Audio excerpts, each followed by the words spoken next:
Hi there, people. I want to talk to you today about just an exciting, I would say, interpretation I got. Like, this is crazy because this is a chapter in the Bible that as soon as I tell you, it's going to instantly trigger probably your memory. Maybe not, but for many of you it will. Psalms 23.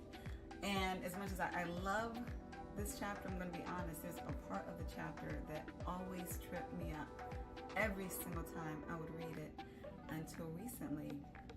And I'm talking about, I have some age, so I've been reading it for a very long time.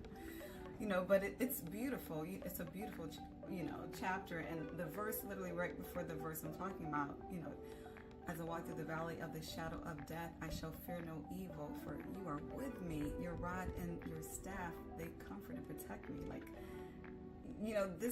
it's just this beautiful ode, right, that David has to God. And when you feel it, you really feel it.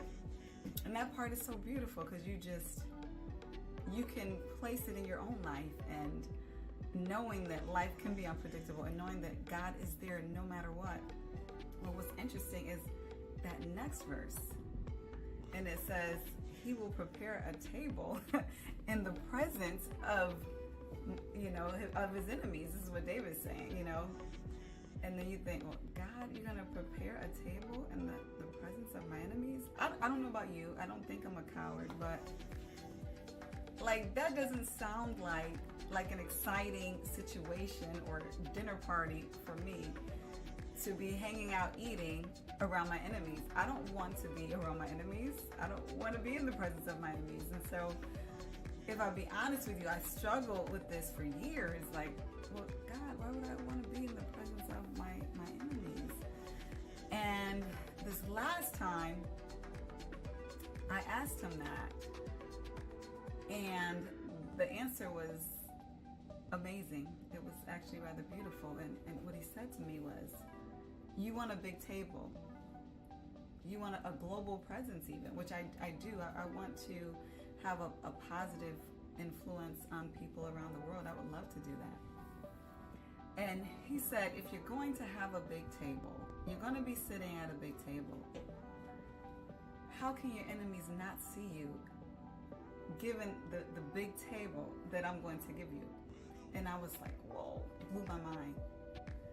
So a lot of us, we're running around trying to hide from enemies when God meant you to be big enough for the enemies and anybody else to see.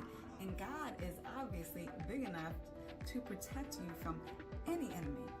And a lot of times, what we have around us are people who are jealous and who are envy to the point where they invoke fear in you because their anger, their hate toward you, or their jealousy toward you, their envy toward you, you just want to escape it.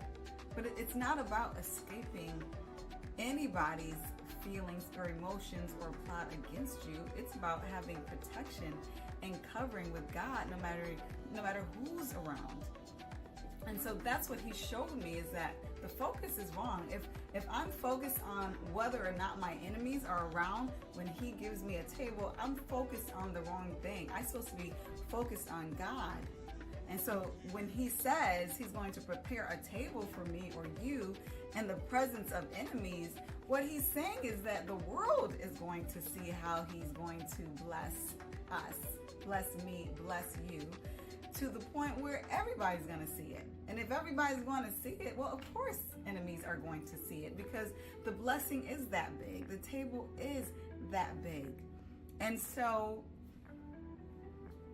all I can say is amen. And I don't know, maybe I'm late, late on that, revelation that he has in Psalms 23. But when I tell you, it blessed me when I realized what God was really saying.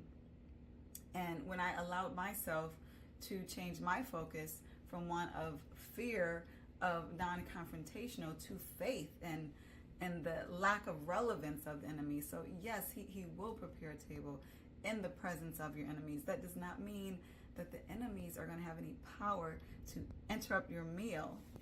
That doesn't mean that they're even going to be able to sit at the table. It's just just in the presence of them. That means they're going to be able to see it. Hopefully they'll be inspired by it. It'll bless them to do better with their own lives when they see how God is blessing you. And I hope that this has blessed you. And have a good day.